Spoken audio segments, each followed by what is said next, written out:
Bom dia, gente. Passando aqui rapidinho para resolver essa questão postada no grupo Concurseiros 2.0. Trata-se de uma questão de regra de 3 composta. Para resolver essa questão, vamos relembrar dois conceitos importantes: o conceito de razão e o conceito de proporção. Vamos lá. O que é uma razão? Razão é uma divisão de um número por outro. Em outras palavras, é uma fração. Nós temos então A sobre B, onde A é o numerador, B o denominador. Isso é uma fração. E proporção, o que é? Proporção é a igualdade entre duas razões. Temos então C sobre D, que é igual a A sobre B e vice-versa. Tem uma propriedade importantíssima das proporções que devemos relembrar. O produto dos meios é igual ao produto dos extremos. Ou o produto dos extremos igual ao produto dos meios. Temos então, quais são os extremos? São as pontas, A e D. Quais são os meios? São B e C. Por que são pontas? Porque A vezes D, perceba, numerador de uma, denominador de outra, é igual a B vezes C. Certo? A vezes D igual a B vezes C.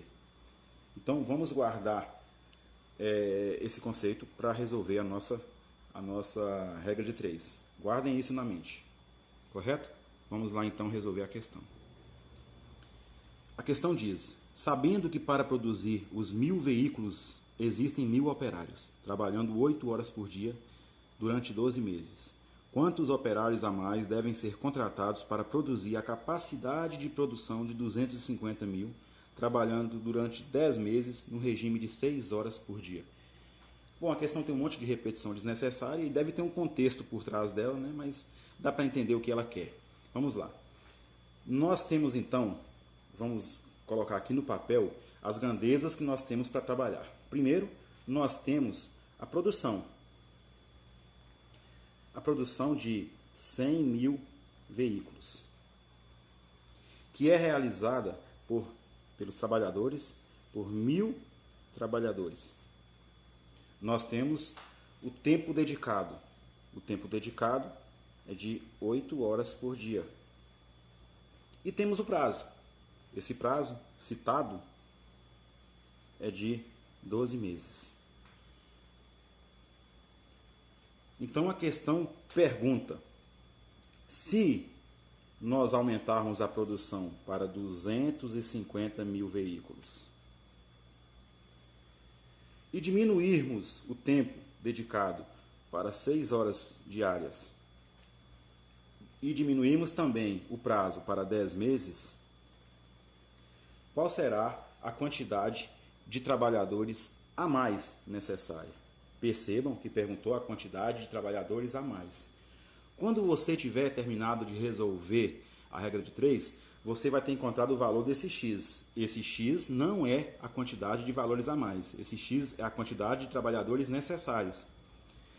Creio eu que nas opções da questão deve ter, por questão de pegadinha da banca, uma opção em que vai constar o valor desse x, induzindo você a marcar a resposta errada, porque você vai ter encontrado o x.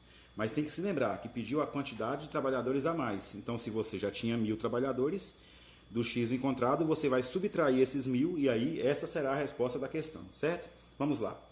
Primeiro, vamos isolar a nossa incógnita, nosso número desconhecido, o x.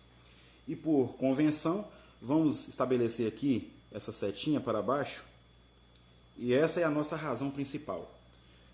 Vamos estabelecer com essa razão aquela igualdade que eu disse, aquela relação de igualdade que eu disse no começo, quando eu estava explicando razões e proporções. Vamos criar uma proporção 1 a 1 entre essa razão e as outras, certo? Vamos lá.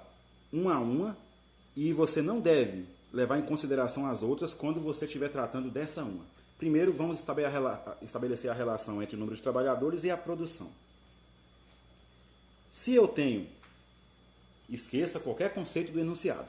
Vamos tratar agora de forma genérica. Se eu tenho uma quantidade de produtos para fazer, eu tenho que produzir uma certa quantidade de itens.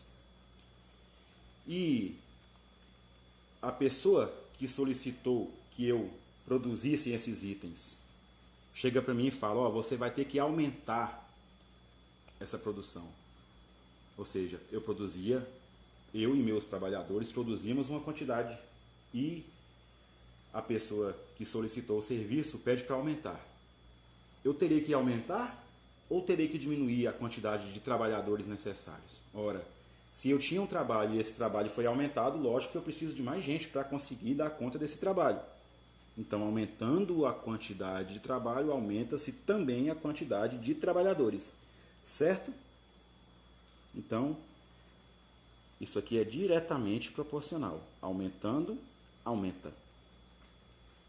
Agora, esqueçam esse produto. Vamos partir para o próximo item, que é o tempo dedicado. Se eu e meus trabalhadores dedicávamos uma quantidade de tempo para realizar uma tarefa e nos foi dito que o nosso tempo diminuiu, você não vai mais poder dedicar 8 horas por dia para realizar essa tarefa, você vai ter que dedicar 6 horas por dia. Eu tenho que aumentar a quantidade de pessoas trabalhando nisso ou tenho que diminuir? Ora, se eu tinha um tempo maior, eu trabalhava com mais tranquilidade. Para poder dar conta da mesma tarefa em menos tempo, eu preciso de mais gente. Ou seja, se me diminuírem o tempo de dedicação, eu tenho que aumentar a quantidade de mão de obra. Então, essa aqui é inversamente proporcional. Diminuindo, aumenta. Diminuindo a quantidade de tempo, aumenta a quantidade de pessoas. É inversamente proporcional. Agora vamos ao prazo. Eu tinha um prazo de 12 meses para terminar uma tarefa, eu e meus trabalhadores. De repente chega o contratante e diz, ó, você não tem mais 12 meses, só tem 10 meses. Eu aumento ou diminuo a quantidade de pessoas trabalhando nessa tarefa? Logicamente que eu aumento. Eu tinha mais tranquilidade para trabalhar com prazo maior. Foi diminuído o prazo, eu tenho que, para dar conta dessa mesma tarefa, eu tenho que aumentar a quantidade de pessoas. Então, diminuindo o prazo, aumenta a quantidade de pessoas. Certo? Também inversamente proporcional. Já podemos criar aqui então a nossa proporção. Nós temos que 1000 sobre x é igual a sobre b é igual. Vamos criar o c sobre d. Mas aqui tem três razões. O que fazer? Vamos transformá-las em apenas uma. 100 vezes. Por que eu coloquei 100? Porque essa é diretamente proporcional. Ela fica como está. 100 sobre 250 vezes. Essa ficou inversamente proporcional. Então não vai ser numerador 8 e denominador 6. Eu vou inverter. O 6 passa a ser numerador e o 8 denominador. Vezes, essa também é inversamente proporcional. Então, ficará 10 sobre 12. Correto? Podia simplificar agora mesmo, mas vamos resolver sem simplificar. No final a gente simplifica. 100 vezes 6, 600. 600 vezes 10, 6.000. 250 vezes 8, 2.000. 2.000 vezes 12, 24.000. Vamos simplificar agora? Por 6 dá 1, por 6 dá 4. Temos então que 1.000 sobre x é igual a 1/4, 1 sobre 4. Produto dos meios igual ao produto dos extremos. Quem são os meios? X e 1. Então, 1 vezes x, x igual a... Quem são os extremos? 1.000 e 4. 1.000 vezes 4, 4.000. Como eu disse, dentre as opções deve ter lá uma opção 4.000, que se você marcar você vai errar, porque pede a quantidade a mais de trabalhadores. Como já tínhamos 1.000, a resposta é 4.000 menos 1.000, a nossa resposta é 3.000 trabalhadores a mais.